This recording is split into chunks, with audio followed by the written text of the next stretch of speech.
British Prime Minister Keir Starmer says he raised the Jimmy Lai case and Uyghur rights with Chinese President Xi Jinping. He also said talks make progress on trade, travel and resetting UK-China relations.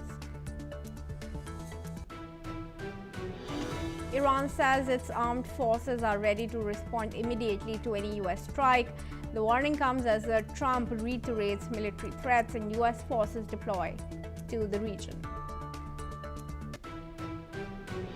European Union foreign ministers are expected to list Iran's Revolutionary Guards as a terrorist group. The move follows a deadly crackdown on protests, European Union's top diplomat says. Two U.S. federal agents involved in the fatal shooting of intensive care nurse Alex Pretty during an immigration operation in Minneapolis have been placed on administrative leave. The move follows national outrage over the death and comes as protests and scrutiny of federal enforcement continues.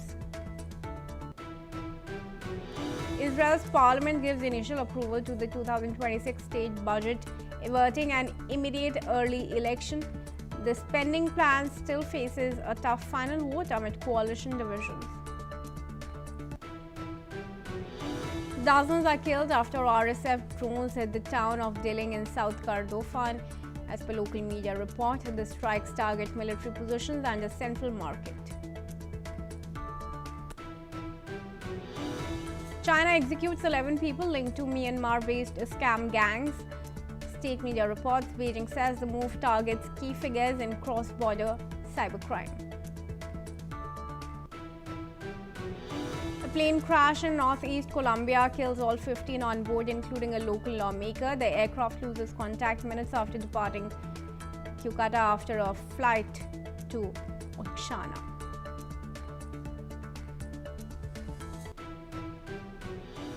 And let's start, viewers, now with the top story. Senior defense and intelligence officials from Israel and Saudi Arabia are meeting in Washington this week to discuss potential U.S. military strikes on Iran. This comes as U.S. President Donald Trump ordered a major military buildup in the Gulf, including the arrival of the USS Abraham Lincoln aircraft carrier, in preparation for possible action. Israel is sharing intelligence on specific targets in Iran, while Saudi Arabia is concerned about a regional war and is working to broker a diplomatic solution. Saudi Defense Minister Prince Khalid bin Salman is expected to meet with officials at the Pentagon, State Department and White House. Now, President Trump has threatened that any strikes on Iran would be much more severe than previous actions. The White House aides emphasize that diplomacy is still an option. Meanwhile, Saudi Crown Prince Mohammed bin Salman has also been involved, worrying that Iran and that Saudi airspace will not be used for a U.S. strike. Iran has repeatedly warned that any U.S. attack will be met with immediate and unprecedented retaliation, targeting both Israel and U.S. military bases in the region. Joining me now in this discussion is Professor Andrew Latham. He's an international affairs expert, joins us from Minneapolis. Professor Latham, thanks very much for joining us. How much of a threat is this really to Iran, and is an attack imminent now? Perhaps not imminent, but it's certainly a real prospect in the not too distant future. The United States is moving assets to the region, doesn't actually need those assets because it struck last time from the continental United States, but that enhances the options and the striking power. And the question becomes not just will the U.S. launch a strike, but to what end and with what purpose and goal in mind. Will it be limited to degrading the Iranian nuclear program again, or will it be focused more on regime change, broadly construed, taking out leadership, taking out some security forces, etc.? Either way, from an Iranian perspective, it looks quite threatening, and they are ramping up their retaliatory capabilities, which of course concerns the Saudis, who are interested in more than anything in stability in the region. They don't want a regional conflict. Imminent, maybe not. Likely, I think so. All right, Professor, while I request you to stay on as we move. Now, viewers, Russia and Ukraine have also completed another exchange of soldiers' bodies. Moscow has handed over 1,000 bodies of Ukrainian soldiers, while Ukraine has transferred 38 bodies of Russian soldiers back to Russia. This exchange is part of the ongoing repatriation efforts following agreements made between the two sides in Istanbul last year. Russian President and presidential aide Vladimir Medinsky confirmed that the transfer. He said that the bodies of 1,000 Ukrainian soldiers were returned to Kyiv. Ukraine's coordination headquarters for the treatment of prisoners of war also confirmed the repatriation, stating that these bodies were those of Ukrainian defenders killed in the conflict. Despite the ongoing war, the exchange of bodies and prisoners remains one of the few areas of cooperation between Russia and Ukraine. Dr. Gilbert Doctorow, International Affairs expert, joins me from Brussels in this conversation. Dr. Doctorow, thanks very much. Of course, the exchange is a part of the talks that took place in Istanbul last year. Indeed, a welcome step, but the sticking point, of course, remains that of Donbass. And even with trilateral talks and with both parties wanting to meet each other in person, there has been no consensus on that location. What really can we expect? Well, first, the one word about the exchange of dead soldiers. The numbers are out in public now. You have just repeated what Mr. Medinsky, who had been the negotiator in Istanbul, has said, and let's consider them. It is 1,000 Ukrainians to 38 Russians. Now, I consider what I read in yesterday's Financial Times on the front page, an article by one of their senior and most important commentators on international affairs, Gideon Rothman, in which he said that the Russians are experiencing 25 killed of their own men for one Ukrainian who dies.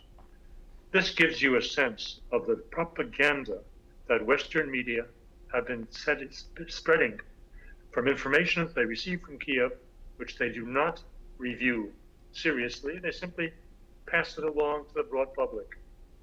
25 Russians to one Ukrainian. The numbers in reality were what you said, 1,000 Ukrainians to 38 Russians. Of course, the situation is a little bit more complicated. I don't want to be unkind. The Russians are very quick to retrieve bodies of their comrades. The Ukrainians are not at all quick, and there's a little excuse here. Many of the fallen Ukrainians are buried under rubble because many of them are killed in their hiding places, their bunkers, and so it's not so easy to draw them out. Nonetheless, the level of Ukrainian deaths compared to Russian deaths is very significant, and if that were the case, there wouldn't be negotiations going on now for peace. How long do you think this entire process of repatriation will take to be completed? Because it's been going on for, since October, I believe, last year.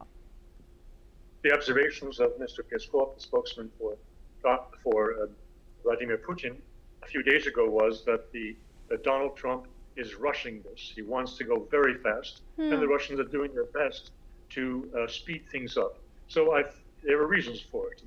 I don't know that we have the time to go into the reasons, but the result is that it's being accelerated.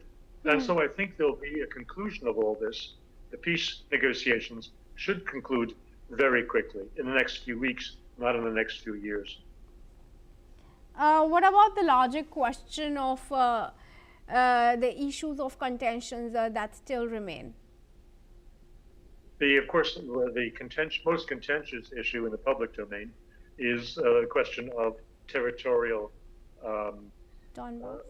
disposition of Donbass and other territories which the Russians are holding and which the Ukrainians still insist are theirs going back to 1992.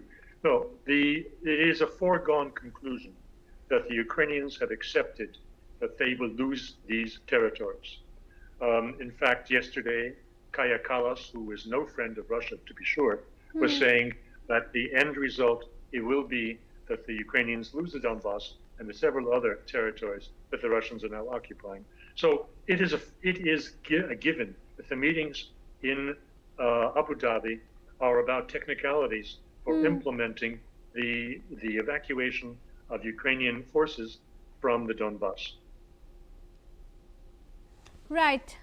All right, Dr. Doctor, thanks very much then for joining us with your perspectives. And now we move ahead, viewers. China is saying that it is ready to work with the US to manage differences and boost cooperation through the bilateral trade consultation mechanism. Their comments come ahead of a potential leaders meeting between President Donald Trump and Chinese President Xi Jinping in Beijing this April. U.S. Trade Representative Jamieson Greer said he and Treasury Secretary Scott Bessent are likely to meet Chinese counterparts before the planned summit. China and the U.S. agreed to a one-year trade truce in talks last October in South Korea. Though average U.S. duties on Chinese exports remain at 47.5%. Chinese Commerce Ministry spokesperson emphasized that equal dialogue and consultation can help both countries resolve economic and trade differences. Let's first listen in to what Chinese Commerce Ministry spokesperson said.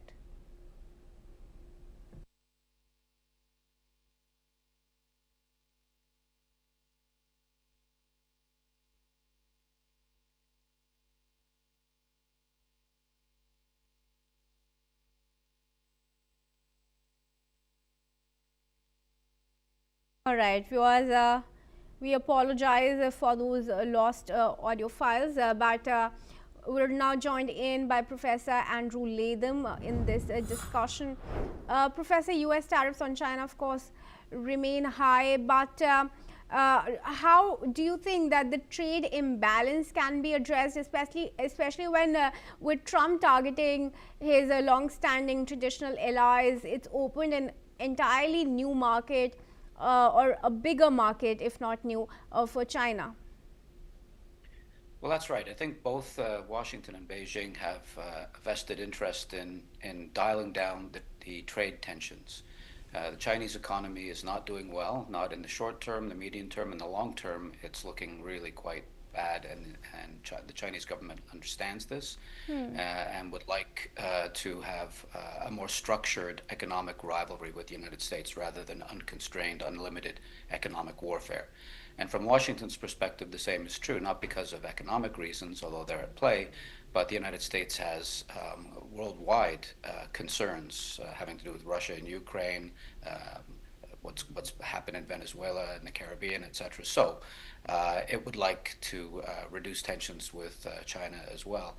Now, the two parties then are motivated to come to some kind of an agreement, not a comprehensive trade agreement, anything like that, just to dial down the tension so that they can get on with, in China's case, economic rebuilding, and in the United States' case, geopolitical rebuilding. So I'm hopeful that some limited deal will come out of this. This is not, the 1990s when the United States thought that integrating China into the global economy would liberalize its political system. Those days are long gone. This is really much more focused and much more geopolitical than sort of civilizationally transformative.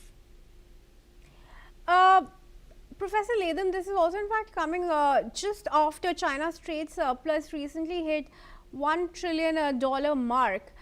So clearly it's not even any challenge, any real challenge that can really come to China is from the United States, because it's the only other big power that we really have.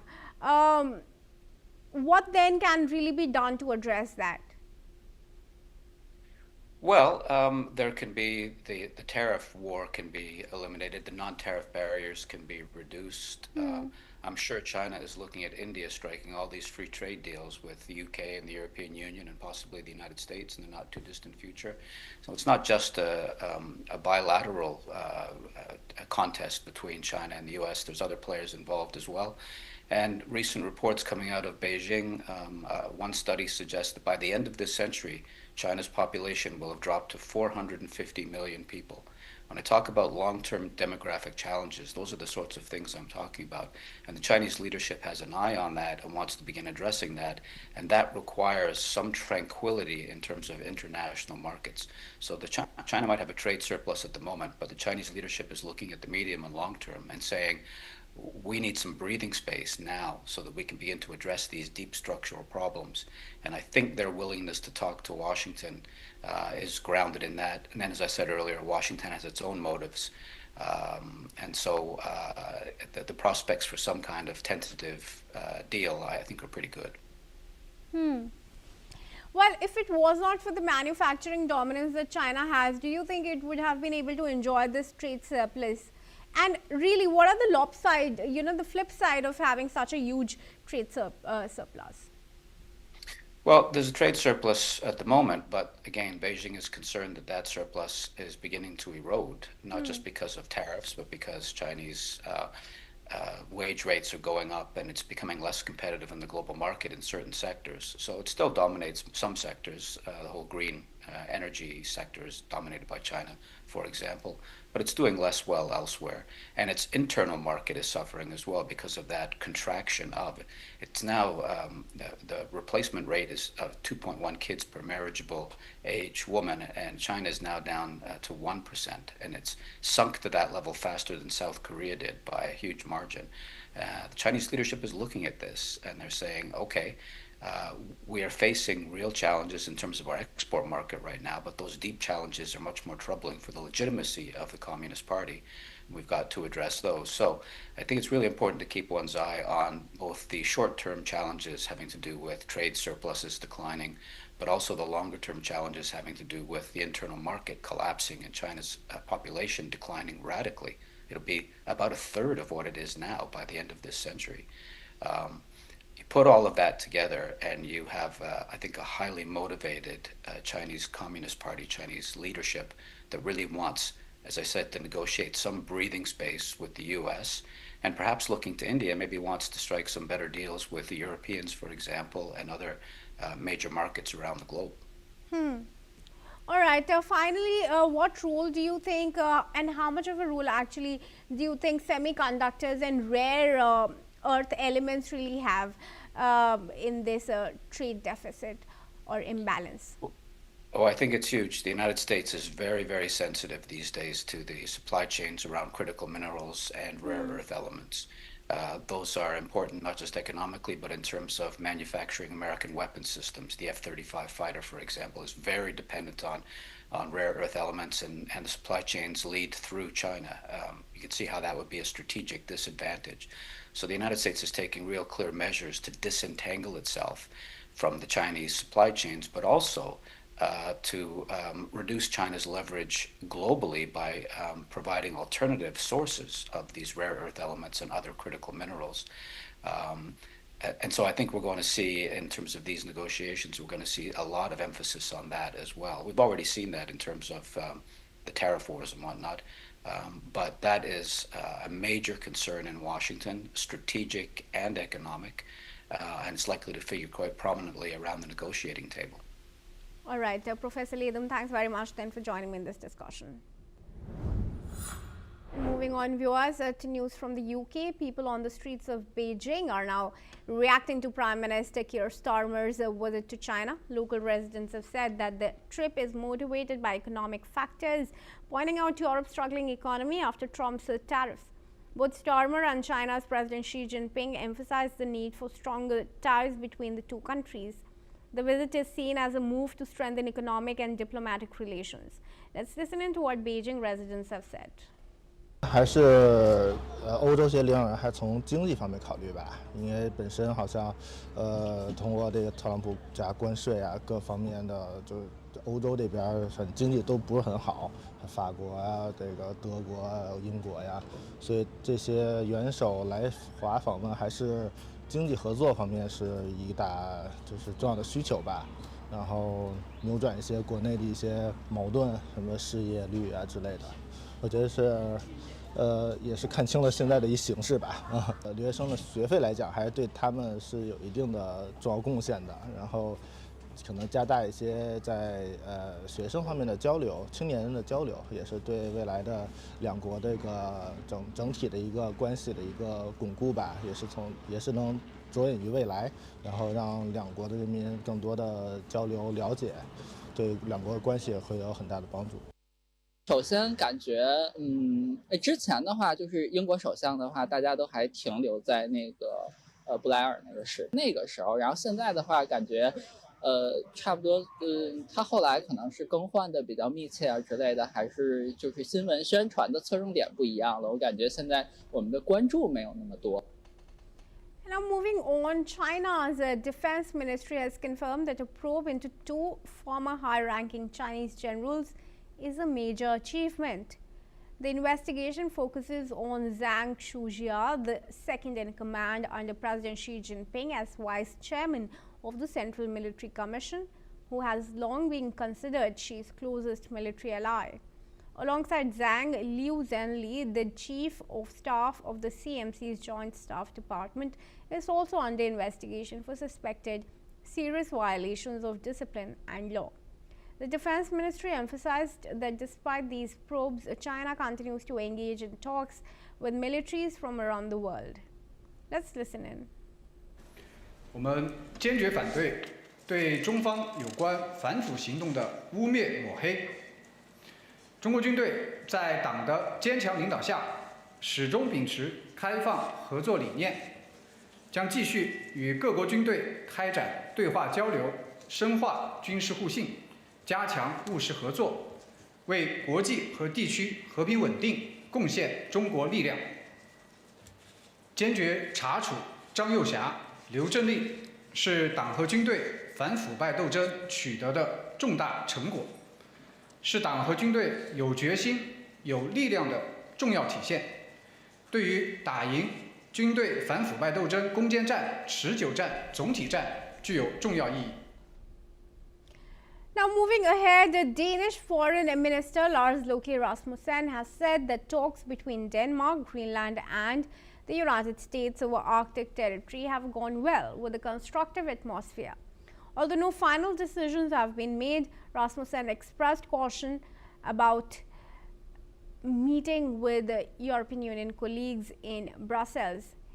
These diplomatic discussions come after months of tension between Denmark and the US over President Donald Trump's repeated demands to take over Greenland. Despite the standoff, Rasmussen says he's slightly more hopeful than a week ago. I just want to confirm what State Secretary Rubio said yesterday, that we have had the very first meeting at senior official level in Washington yesterday regarding the Greenlandic issue. It went well in a very constructive atmosphere and tone, and new meetings are planned. It's not that things are solved, but it's good because now we are back to what we agreed in Washington exactly 2 weeks and a day ago. After that, there was a major detour. Things were escalating, but now we are back on track. And as I have stated on many occasions, we of course share the US security concerns regarding the Atlantic. This is something we want to solve in close cooperation in NATO, but also in a trilateral dialogue between Denmark, Greenland, the Kingdom of Denmark and US. So it's not that we can conclude anything, but I'm slightly more optimistic today than a week ago. Moving ahead to some technology news, Tesla is planning more than double of its capital spending, over $20 billion in 2026, focusing less on traditional electric vehicles and more on ambitious ventures like fully autonomous cars and humanoid robots. CEO Elon Musk announced the end of Model X and S production at the California factory, repurposing the space for humanoid robo production. More spending will go towards Cybercam autonomous vehicles, Tesla semi-trucks, Optimus robos, and battery and lithium plants. Despite Sting relying on human-driven EV sales, Tesla's valuation rivals major tech companies, driven by investor confidence and Musk's AI-driven ambitions. Analysts describe the record spending as necessary for training AI and building production capacity. With over $44 billion in cash and investments, Tesla may fund growth through debt if needed. Musk framed the investments as essential rather than optional, emphasizing the difficulty of producing advanced technology like batteries and robots. And that's all we have time for. Keep watching.